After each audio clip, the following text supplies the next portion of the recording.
नमस्कार, मैं हूं पंकज झा। आप मेरे साथ देख रहे हैं ऑफ द रिकॉर्ड। बात करते हैं यूपी की राजनीति की और खास तौर से समाजवादी पार्टी की तरफ से जो राज्यसभा जा रहे हैं ऐसे 3 उम्मीदवारों की। अब ये भी नहीं कह सकते कि समाजवादी पार्टी की तरफ से जा रहे हैं, क्योंकि मामला ही कुछ ऐसा हो गया है। कपिल सिब्बल निर्दलीय यानी इंडिपेंडेंट उम्मीदवार हैं, समाजवादी पार्टी उनका समर्थन कर रही है। जयंत चौधरी आरएलडी के अध्यक्ष हैं। आरएलडी के चुनाव निशान हैंडपंप पर वो राज्यसभा के उम्मीदवार बने हैं, समाजवादी पार्टी उनका समर्थन कर रही है। और तीसरे उम्मीदवार जो हैं वो समाजवादी पार्टी के विशुद्ध रूप से पार्टी के उम्मीदवार हैं, वो हैं जावेद अली खान। अब हम आज इस बात पर चर्चा करेंगे कि अखिलेश यादव जो इन तीनों लोगों को राज्यसभा भेज रहे हैं, ऐसा करके उन्होंने कोई गलती तो नहीं कर दी? क्या उनका ये राजनीतिक दांव उनके लिए मुसीबत तो नहीं बनने वाला है? वो कहावत है ना, चले थे छब्बे बनने और डूबे बनकर चले आए चौबे जी। कुछ ऐसी ही कहानी तो नहीं होने वाली अखिलेश यादव के साथ। ये एक बड़ा उनका राजनीतिक फैसला, उनके गले की फांस तो नहीं बनने वाला है। हालात ऐसे हैं कि इन तीनों उम्मीदवार के बहाने अखिलेश यादव को सिर्फ नुकसान ही मिल रहा है। उन्होंने बहुत कुछ खो दिया है।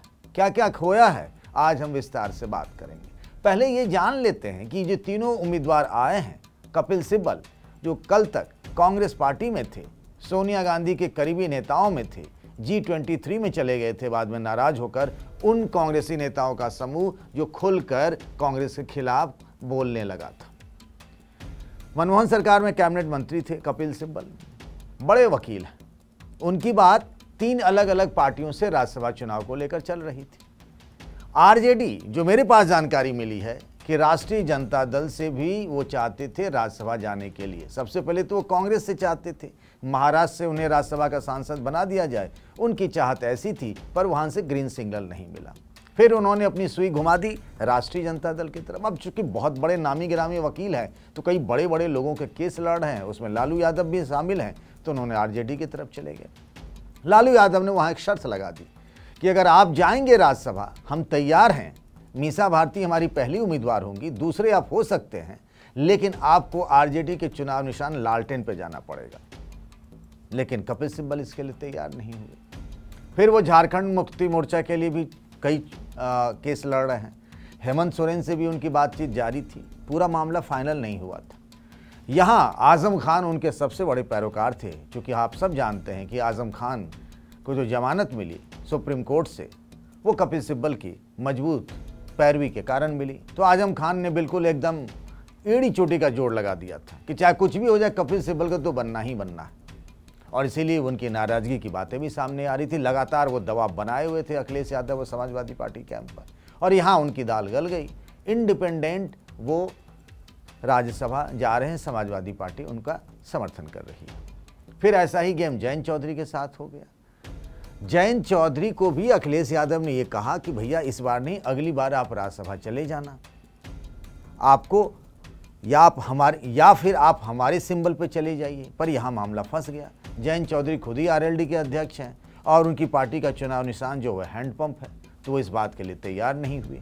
अब अखिलेश यादव क्यों ऐसा कह रहे थे, वो भी हम बात करेंगे, लेकिन उससे पहले हम ये बात कर लेते हैं कि तीसरे जो उम्मीदवार हैं जावेद अली खान, वो प्रोफेसर राम गोपाल यादव की पैरवी पर आ गए, वो समाजवादी पार्टी की तरफ से। अभी क्या स्थिति है कि लोकसभा में समाजवादी पार्टी के 5 सांसद हैं और राज्यसभा में अब जब रिटायर हो रहे हैं तो 5 लोग हैं।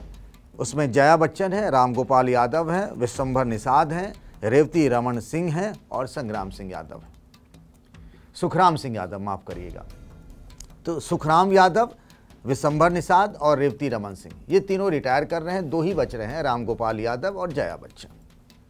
अब 2 सांसद ही बचे रह गए हैं। नियम ये कहता है कि अगर आपके पास किसी सदन में 5 सांसद होते हैं तो आपकी पार्टी रिकॉग्नाइज्ड वहाँ पर उसको हो जाती है और आपको वहाँ पर कमरा मिल जाता है, ऑफिस मिल जाता है संसद भवन के अंदर में, जहाँ जाकर सांसद बैठते हैं।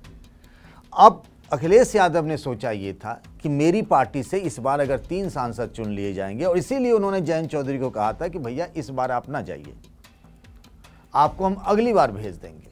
लेकिन बात बनी नहीं, क्योंकि मुलायम सिंह यादव बीच में आ गए उन्होंने कहा नहीं भैया, गठबंधन लंबा चलाना है, जयंत चौधरी को साथ लेके चलना है, इसी बार भेज दो। अखिलेश यादव मान भी गए, उन्हें भी लगा चलो।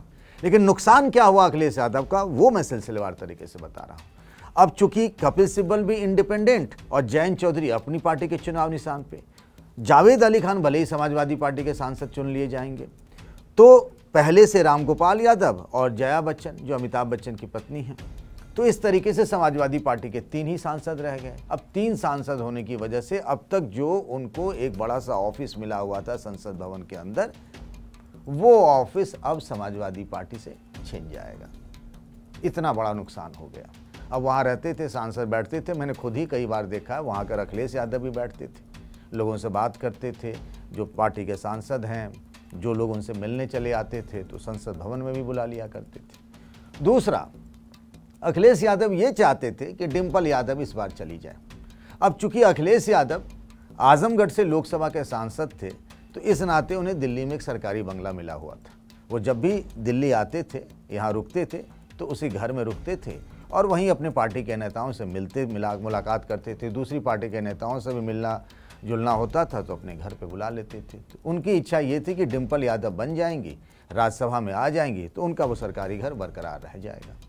पर ऐसा हुआ नहीं। डिम्पल यादव का टिकट जो है आखिरी में कट गया, तो एक तरीके से ये सरकारी बंगला भी चला गया और सबसे बड़ा नुकसान जो हुआ वो संसद भवन में जो उनका ऑफिस था वो नुकसान हो गया। तो अखिलेश यादव ने कुछ और सोच रखा था, लेकिन आजम खान का ज़बरदस्त दबाव, फिर जयंत चौधरी का दबाव, इस चक्कर में अखिलेश यादव का इस बार जो मामला था, जो उन्होंने सोच रखा था अपनी पार्टी के बेहतरी के लिए, वो मामला गड़बड़ हो गया। अखिलेश यादव पर चौतरफा दबाव बढ़ता चला जा रहा है और इसी तरीके से अब जब कुछ दिनों बाद एमएलसी के चुनाव होने हैं, उसमें भी उनके सहयोगी दलों का कुछ इसी तरीके का दबाव है। इसीलिए ओम प्रकाश राजभर के सुर भी बदल गए। उनके बेटे जो चुनाव हार गए थे, उसको वो एमएलसी यानी पिछले दरवाजे से विधान परिषद का सदस्य बनवाना चाहते हैं। अब देखते हैं विधान परिषद के मामले में अखिलेश किसकी सुनते हैं या फिर अपने मन की करते हैं। तो आज ऑफ द रिकॉर्ड में इतना ही, फिर अगले एपिसोड में आप सबसे मिलेंगे। तब तक अपना ख्याल रखिएगा। नमस्कार।